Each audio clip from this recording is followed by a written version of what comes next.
In 2018, they were awarded the Subcontractor of the Year, as well as Women-Owned Business Enterprise of the Year by the Daily Reporter.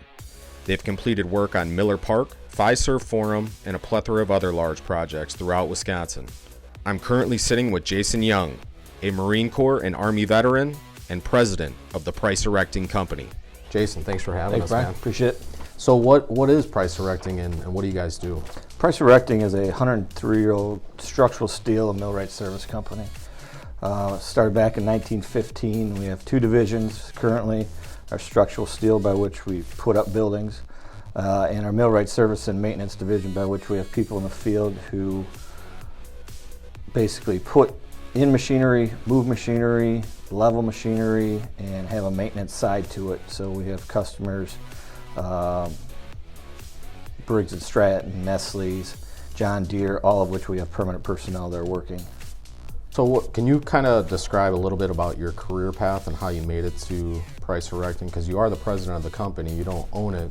Correct. But it is a 100-year-old company, and obviously you've worked your tail off to get to where you are today. Can you explain a little bit of what it took to get to where you are? Sure. I think it's like anybody, it's the drive that you have that you want to reach a certain goal. So my career has taken me through different jobs and different positions within companies, all with the end goal of, okay, I want to either be president and or ownership of some point down the road. So I had already set a career path to be in my 40s, knowing that I'll have to probably work another 20-some years. And to get to that point, I'd like to get to the president position, by which I have stake in the game, as well as the next 20-some years to work on increasing that and possibly have something for future family members to work at, awesome, as well as what they have done here. Sure. So if we went back to your pre-military years and we were sitting down in high school, who is the real Jason Young? About 60 pounds lighter, probably. But I'd already known I was going to go into the military my freshman year. I had an older buddy of mine that was going and growing up, and he was going to the Marines, and I had followed suit in middle school to go to the recruiter. So I knew that path was set for me. Just something I wanted to do, a big military family.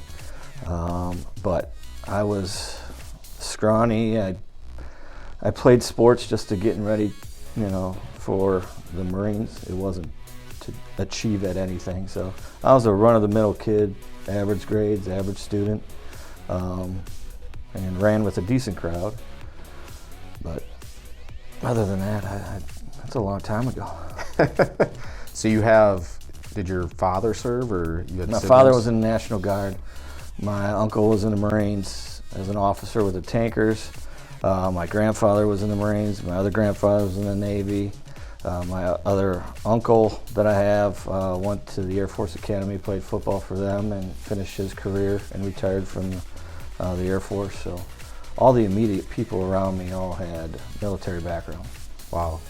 So what made you choose the Marine Corps, and then you got out of the Marines and went into the Army?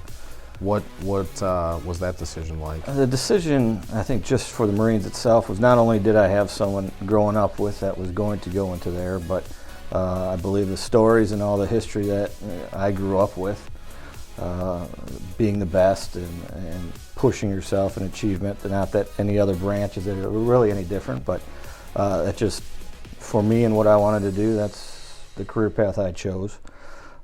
Getting out, like most people, they're excited to get out, I think, at some point, and shortly find out that they miss certain things and aspects around it. So getting into the Army and the Army National Guard after allowed for to go blow stuff up on weekends and still carry a normal job. That's awesome, man. Well, I appreciate your service as always. Did you ever once think that you'd be in the position that you're in today based on your previous years in business and background? I think when you draw up a timeline for yourself and what you want to do and what you want to achieve, I think getting to the top level position is where and most people aspire, that are bound and determined to do good things or have a strong character to them. whether it be a president of a company or a leader of a division or something like that. I think all those kind of on a large scale, you get to where you want to be with the people that surround you and the team that surrounds you. So you surround yourself with good people, good things are bound to happen. Sure. Can you take us back to when you left the Army, and what was that transition like when you got out of the military? Was there any challenges that you faced or anything like that to find a job? When I got out, I had been, I don't know if it was stop loss per se, but I basically EAS during my tour in Iraq. So I had already figured out what I wanted to do as far as my work that I had. I was able to come back to. But I don't know if over there changed or something changed. Okay, the company that I was with, I wanted to do something different, or I aspired to do something different. I guess that was where I was coming from. But as you get out, I think you're happy to get out, so you just want to get all your paperwork checked off and get out the door without taking real advantage or really understanding what the transition period would be like as far as the benefits that we're allowed to being a veteran coming out of a war situation. So there's a lot more, I think, now than there ever has been.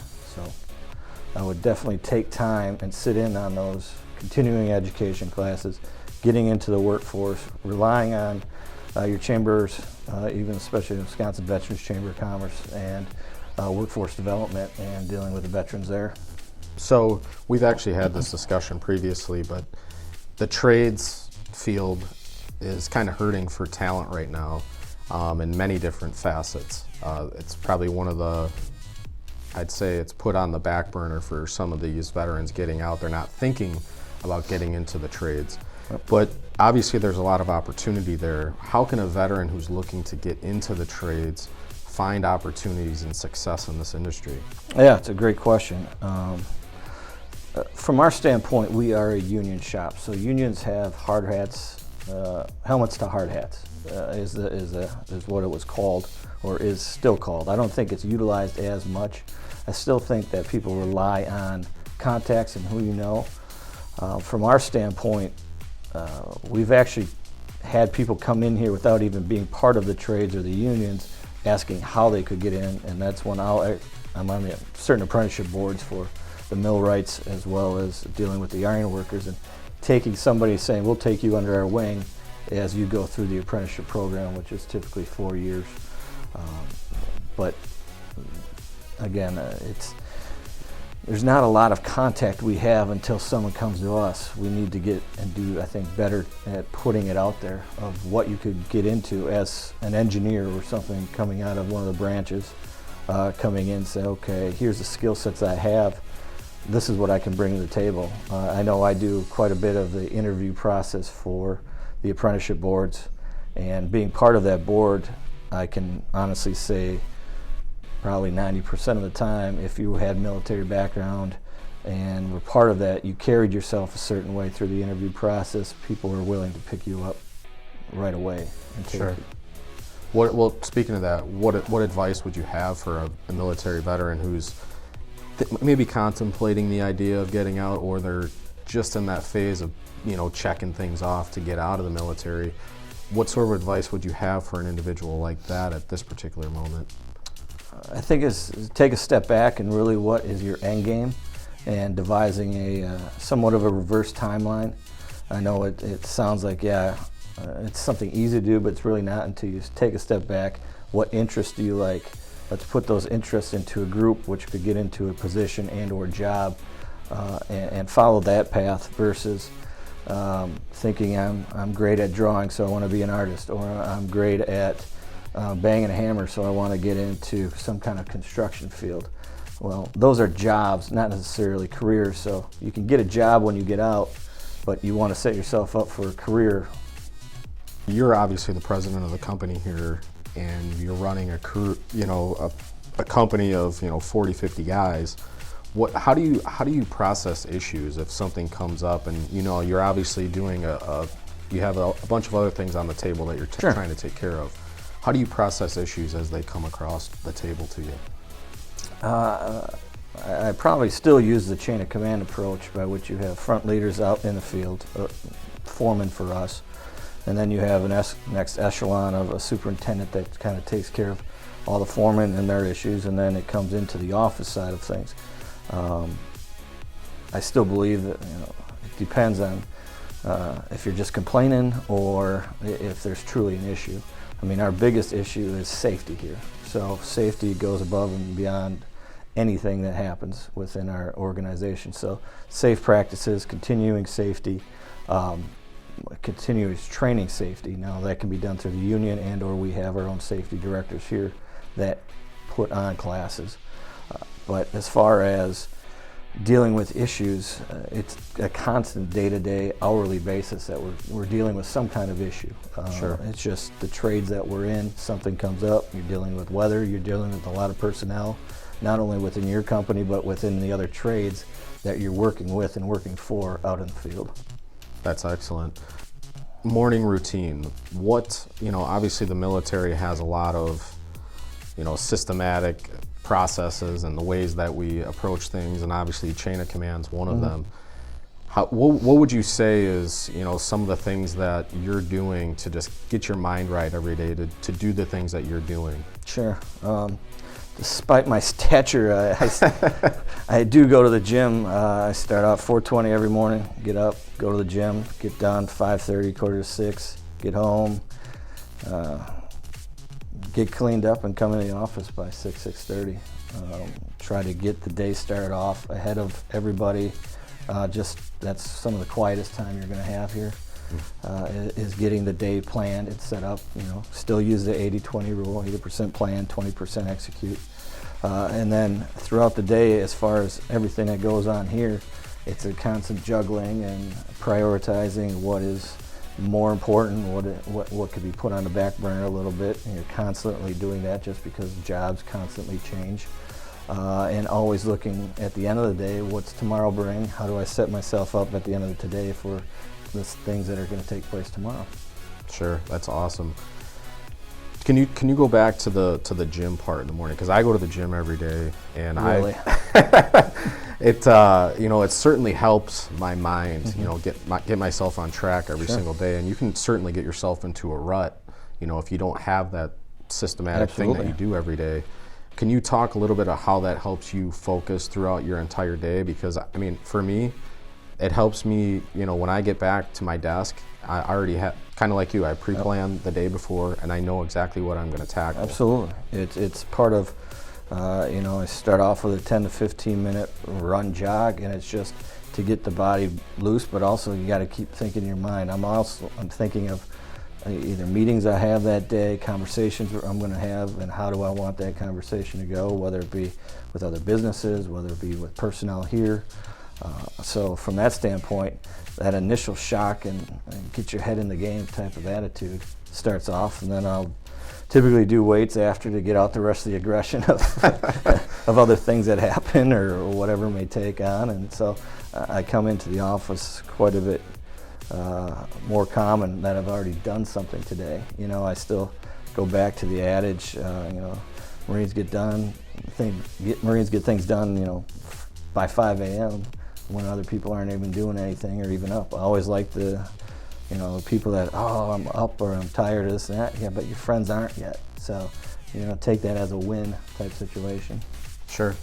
Can you talk about networking? I know you do a lot of networking, and you're involved in a lot of multiple different boards and stuff like that. Can you explain how important that is for veterans who are getting out as well? Absolutely. It's getting your name out there, and that's essentially what you're doing. I'm getting Price's name out there, my name out there. You're able to push some of the initiatives that you're doing or being a part of, finding some commonality and likeness that you have with other people. To expand, and someone always knows somebody. So I think when we talk about how do I get someone else a job, or people that are transitioning, if we had that outlet to say, hey, I just talked to 5 people that are looking for somebody right now. Everybody's looking for somebody to fill a void in their job or careers or something like that. Well, I just met somebody here. So it's that constant connection and being you have to be involved to get anything done. If you think sitting at a computer is going to do that, the world has changed, and if you're not out there going after something, you can quickly fall behind. Excellent answer. Before I get to my last two, how do you define success? Success, probably to me, is the team that's around you versus a personal success. I think those are individually based, but as far as the success of Price Erecting and what we have, it's how everybody communicates, how everybody follows a process, how everybody at the end of the year, a quarter, or whatever, sees the success of where we are.